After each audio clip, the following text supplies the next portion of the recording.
மாணிக்கவாசகர் பெருமான் தன்னுடைய திருவாசகத்தில் பழம்பெரும் பதி பாண்டிய நாடு அப்படின்னு சொல்கிறார். தொன்மையான திருத்தலங்கள் அப்படின்னு பட்டியலிட்டோம்னா நிறையா ஸ்தலங்கள் நம்ம சொல்லிவிடலாம், திருத்தலத்தை சொல்லிவிடலாம். சோழ நாட்டில் பார்த்திங்கன்னா திருவாரூர் இருக்குது.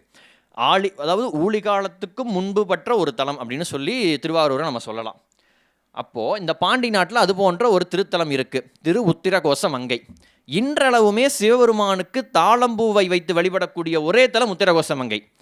ஏன்னா அதாவது தாளம்பூ பொய் சாட்சி சொன்னதுனால என்ன பண்ணுறாங்க, சாபம் வாங்கிடுறாங்க. அந்த சாபம் பெறுவதற்கு முன்பும் ஒரு திருத்தலம் இருக்கும் என்றால் அதுதான் திரு உத்திரகோசமங்கை. அந்த திரு உத்திரகோசமங்கை இருக்கக்கூடிய நாடு பாண்டிய நாடு. அப்படிப்பட்ட பாண்டிய நாட்டில் எப்படியெல்லாம் மக்கள் இருக்காங்கன்னா, முத்துக்கள் எல்லாம் சுரியுது. தாமிரபரணி ஆத்துக்களில் முத்துக்கள்லாம் சுரிஞ்சிக்கிட்டு வராங்க. மக்கள் எல்லாமே முத்துடைய அணிகலங்கள்லாம் அணிஞ்சிட்டு வராங்க. பாண்டிய தேசத்துக்கும் முத்துக்கும் இருக்கிற ஒரு தொடர்பை நான் உங்களுக்கு சொல்ல வேண்டியதில்லை. யாமுடை சிரம்பு முத்துடையறியேன்னு சொல்லி பாண்டிய மன்னனே சொல்கிறார் இல்லையா? அப்படி முத்துக்கள் செழிக்கின்ற ஒரு தேசமாகத்தான் பாண்டிய தேசத்தை நமக்கு காமிக்கிறாங்க. அங்கே எப்படிப்பட்ட மக்கள் வாழ்கிறாங்க? பொதிகை மலை தென்றல் வீசுது. அந்த தென்றலில் சீரும் சிறப்புமாக இருக்கக்கூடிய அறிவிச்சார்ந்த மக்கள் எல்லாம் வாழ்கிறாங்க. தெய்வீக தமிழுடைய மனம்தான் வீசுகின்றது. இப்படிப்பட்ட பாண்டிய தேசத்துக்கு இப்படிப்பட்ட பாண்டிய தேசத்திற்கு தலைநகர் எது? மதுரை.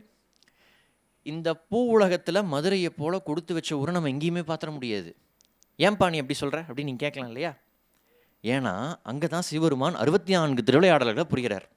அங்கே தான் என்ன பண்ணுறாரு, அந்த தெருக்களில் தான் சுவாமி விறகு வைக்கிறார். அந்த தெருக்களில் தான் சுவாமி வளையல் போட்டு விடுறாரு. அங்கே தான் பிட்டுக்கு மண் சுமந்து பெரும்படியும் படுறாரு. பசியால் தவித்த பன்றி குட்டிகளுக்கெல்லாம் தாயிற்சிறந்த தயாவான தத்துவனேன்னு பால் கொடுக்குறார். எல்லாத்துக்கும் மேலே அங்கே தான் செங்கோல் ஏந்தி அரசாட்சியும் புரிகிறார். அப்படிப்பட்ட ஒரு கொடுத்து வச்ச ஊர் தான் மதுரை. இந்த மதுரையில் தமிழே தங்குவதாக சேக்கிழார்வர்மான் சொல்கிறார். சால்பாய மும்மை தமிழ் தங்கிய அங்கன் மூதூர் நூல்பாய் இடத்து மூல நோன்றலை மேதி பாய பால்வாய முளை தோய் மது வங்கையம் பாய எங்கும் செயல்வாய் தடத்தும் உள்ள செய்யுள் மிக்க ஏறு சங்கம் அப்படின்னு சொல்கிறார். தமிழே அந்த ஊரில் தங்குதான். அப்படிப்பட்ட ஒரு சிறப்பான ஊர்.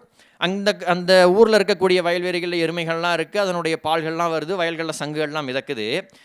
செய்யுள்கள் எல்லாமே அரங்கேற்றக்கூடிய ஒரு ஊராகத்தான் மதுரை இருந்து வருகிறது. மதுரை அப்படின்னா இறைவனுக்கு அப்புறம் தமிழ் சான்ற நல்லோர்களுக்கெல்லாம் தோன்றுவது 3 சங்கம் வைத்து தமிழ் வளர்த்தது. இறைவனே அந்த சங்கத்துக்கு தலைவனாக இருந்ததுனால்தான் மதுரையை போல ஒரு சிறப்பான ஊர் மூவுலகத்திலும் இல்லைன்னு சேக்கிழார்வர்மான் சொல்கிறார். யார் தலைவர் அந்த சங்கத்துக்கெல்லாம்? இறைவன் தான் தலைவர்.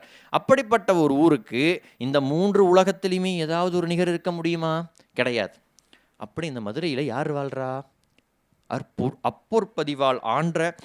அப்பொற்பதிவாள் வணிக குலத்தை ஆன்ற தொன்மை செப்பத்தகு சீர்குடி செய்தவம் செய்ய வந்தார். யாரு? எப்பற்றினையும் அறுத்து ஏறு உகைத்து ஏறுவார்தால் மெய்ப்பற்றி என பற்றி விடாத விருப்பின் மிக்கார். யாருன்னு சொல்லலை. அந்த மதுரை, அதாவது பொன்பதின்னு தான் சேக்கிழார் சுவாமி சொல்கிறார். அந்த பொன்பதி ஆகிய மதுரையில் வணிக குலமே செஞ்ச ஒரு தவத்தினால் ஒருத்தர் பிறக்கிறார். அதாவது சைவன் அதாவது பெரிய புராணத்தினுடைய ஒரு அடிநாதமாக நான் எதை பார்க்குறேன் அப்படின்னா, சிவனடியார்களுக்குள்ள வேறுபாடே கிடையாது. ஏன் சுவாமி எல்லாத்துக்கும் குலத்தை சொல்கிறாருன்னு ஒரு கேள்வி இருக்கும். குலம் எல்லாம் வேற வேறையாக இருக்கலாம், ஆனால் இவர்கள் அனைவரும் கொண்ட நோக்கம் ஒன்று, இவர்கள் அனைவரும் வழிபட்ட இறைவன் ஒன்று. அப்படி இறைவன் அவர்கள் பொருளாதாரத்தில் உயர்ந்தவளாக இருந்தாலும் சரி, கீழிருக்கும் நிலையில் இருப்பவராக இருந்தாலும் சரி, அவர்கள் எந்த குலத்தை சார்ந்தவனாக இருந்தாலும் இறைவன் அடியவர் என்று வந்துவிட்டால் அனைவரும் சமம். சொல்கிறோம் இல்லையா? மெய்தவ வேடமே மெய்ப்பொருள். வந்தது எதிராளி. ஆனால் எந்த வேடத்தில் வந்தார்? சிவனடியார் வேடத்தில் வந்தார். அப்போ அவர் யார்? எனக்கும் அவர் சிவனடியார். அப்படிப்பட்ட சிவனடியார்களுக்குள் எந்த ஒரு பேதமுமே இல்லைன்னு சொல்லி தான் நம்முடைய பெரிய புராணம் சொல்லுது. இதுதான் பெரிய புராணத்தினுடைய ஒரு அடிநாதமாக இருந்து வருகின்றது.